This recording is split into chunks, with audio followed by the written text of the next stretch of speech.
दर्शकबिन यो अनुमानित 1 रोपनी भन्दा बढी क्षेत्रफलमा बनाइएको यो चर्च भत्काइएको छ। यो सुकुम्बासी बस्तीमा करिब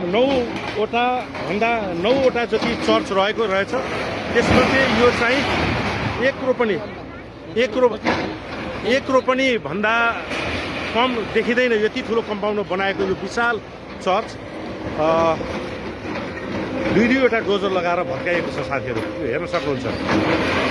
काठमाडौँ उपत्यकाका अधिकांश सुकुम्बासी बस्तीमा यस्ता धेरै ठुला संरचना सहितको चर्च चाहिँ किन निर्माण गरिन्छ होला, यसको उत्तर तपाईँहरूले दिनु होला। तपाईँहरूले आफ्नो कमेन्टमा दिनु होला।